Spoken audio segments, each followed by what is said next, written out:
জরাহাতুস সেনানি লাহাল দিয়ামু ওয়ালা ইয়ালতামু মা জরাহাল লিসান ওয়ালা ইয়ালতামু মা জরাহাল লিসান। দাপটি দ্বারা আঘাত করলে জোড়া লাগে, অস্ত্র শস্ত্র দ্বারা মানুষকে ক্ষত বিক্ষত করলে এটার জোড়া লাগে, ব্যান্ডেজ করা যায়, জোড়া লাগে। কিন্তু কথা দিয়া, জবান দিয়া, জিহ্বা দ্বারা যদি মানুষের অন্তরে কষ্ট দেয়, মানুষের অন্তরের কষ্টের যে আঘাত হয়, এই আঘাতের কোনোদিন জোড়া লাগানো যায় না। জিহ্বা আপনার আমার সাক্ষী হবে হাসরের মাঠে। ভালো আমল করলে আপনার আমার পক্ষে সাক্ষী দিবে, আর বদ আমল করলে, নাফরমানি করলে এই জিহ্বা আপনার আমার বিরুদ্ধে সাক্ষ্য হয়ে দাঁড়াবে, সাক্ষী হয়ে দাঁড়াবে। মানুষের অঙ্গ প্রত্যঙ্গগুলোর মধ্যে থেকে অন্যতম ছোট্ট একটি অঙ্গ হচ্ছে জিহ্বা। অথচ এই ছোট্ট অঙ্গ দ্বারা মানুষ কত বড় বড় গুনাহ করে, যেগুলো সাধারণত আমরা গুনাহ মনে করি না। ছোট্ট অঙ্গ দ্বারা বড় বড় গুনাহ করে। এই জিহ্বা দ্বারা মানুষ মিথ্যা কথা বলে। একটা মিথ্যা কথা বললে কবিরা গুনাহ, মিথ্যা কথা বলা কবিরা গুনাহ।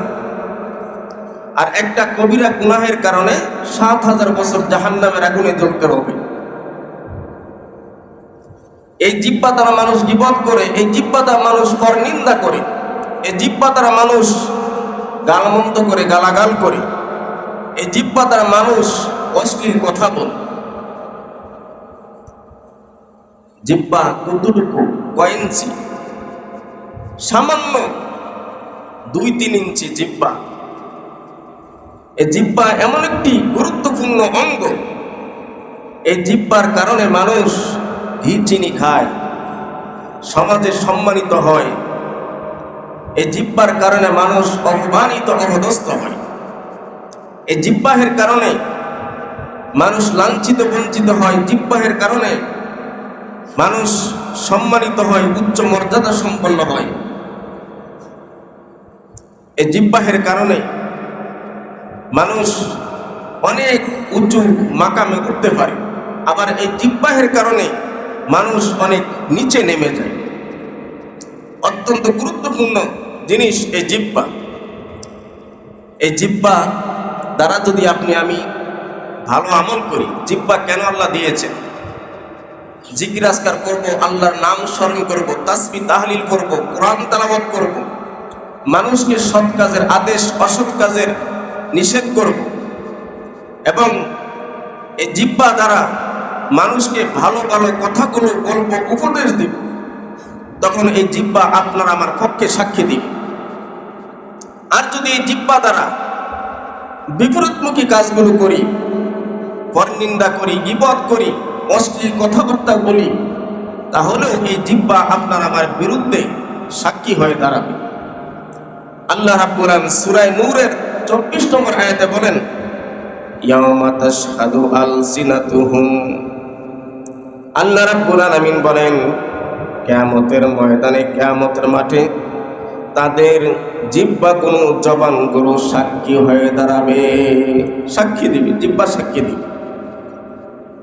আপনি আমি ভাবি আমি গুনাহ করি, নাফরমানি করি, আজকে এই হাত, এই জিহ্বা আপনার আমার পক্ষে কাজ করে, কিন্তু কিয়ামতের মাঠে এমন একটা সময় আসবে, এই জিহ্বা, এই হাত, এই অঙ্গ প্রত্যঙ্গগুলি আপনার আমার বিরুদ্ধে সাক্ষী হয়ে দাঁড়াবে।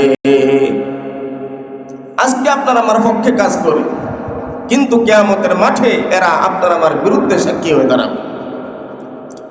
আল্লাহ রাসূল সতর্কবাণী দিয়েছেন, সতর্ক করেছেন, কথা বলার আগে চিন্তা ফিকির করে কথা বলা।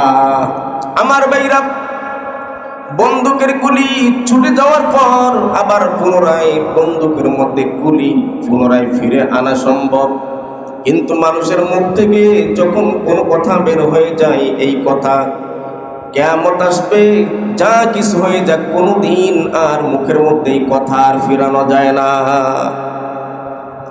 এই কথা আর ফিরানো যায় না। আমার ভাইরা, এই জিহ্বা দ্বারা মানুষকে গাদাই, এই জিহ্বা দ্বারা মানুষকে কষ্ট দেই, এই জিহ্বা দ্বারা মানুষকে গালমন্দ করি, যেই জিহ্বা দ্বারা মানুষকে কাঁদাই, এই জিহ্বা এক সময় আপনারা আমার বিরুদ্ধে সাক্ষী দিবে, আপনারা আমার বিরুদ্ধে হয়ে দাঁড়াবে, তখন আমরা কোথায় যাব? আমার ভাইরা, জিহ্বা এমন একটা জিনিস, এই জিহ্বা দ্বারা একজন মানুষের অন্তর জয় করা যায়। আর এই জিহ্বা দ্বারা একজন মানুষের অন্তরকে ক্ষত ক্ষত করা হয়। জরাহাতুস সেনানি লাহাল দিয়ামু ওয়ালা ইয়ালতামু মা জরাহাল লিসান, ওয়ালা ইয়ালতামু মা জরাহাল লিসান। দাবটি দ্বারা আঘাত করলে জোড়া লাগে, অস্ত্র শস্ত্র দ্বারা মানুষকে ক্ষত বিক্ষত করলে এটার জোড়া লাগে, ব্যান্ডেজ করা যায়, জোড়া লাগে।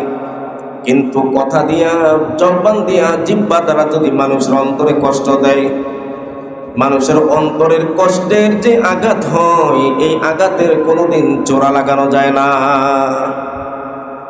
এই জিহ্বা এমন একটি গুরুত্বপূর্ণ অঙ্গ, যদিও ছোট্ট হয়, কিন্তু এই জিহ্বা দ্বারা মানুষ আমল করার কারণে উচ্চ মর্যাদা সম্পন্ন হতে পারে।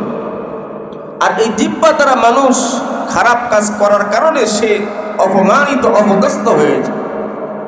অতএব জিহ্বাকে আমরা হেফাজত করতে হবে। আমার ভাইরা, যে জিহ্বা দিয়ে আজ আমরা মানুষকে কাঁদাই, তা যদি পরকালে আমাদের বিরুদ্ধে সাক্ষ্য দেয়, তখন আমরা কোথায় গিয়ে দাঁড়াবো? উপায় থাকবে না।